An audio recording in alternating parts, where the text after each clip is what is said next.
வீட்டிலே சோறு சூடாக இருந்தால் நீங்கள் சாப்பிடுவீர்கள், சோறு நன்றாக இருந்தால் உங்கள் அப்பாக்கள் சாப்பிடுவார்கள், சோறு மிச்சம் இருந்தால் மட்டுமே உன்னை பெற்ற அம்மா சாப்பிடுவார்.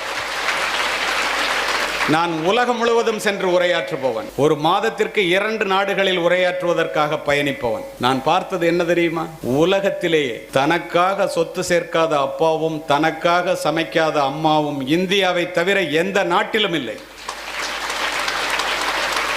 வெளியிலே போய்விட்டு பிள்ளை மழையிலே நனைந்து வந்தால் அப்பா கொடை எடுத்துட்டு போயிடக்கூடாதான்னு சொல்லுவார். அண்ணன் ஓரமா ஒதுங்கி நின்றுட்டு வரக்கூடாதா மழை விட்டோன்னு. தாய் என்ன செய்வாள்? தன் பிள்ளையினுடைய நனைந்த தலையை முந்தானையால் துவட்டி, இந்த பாழாய் போன மழை என் பிள்ளை வெளியிலே போகும்போதா பெய்ய வேண்டும், மழையையே திட்டுவாள்.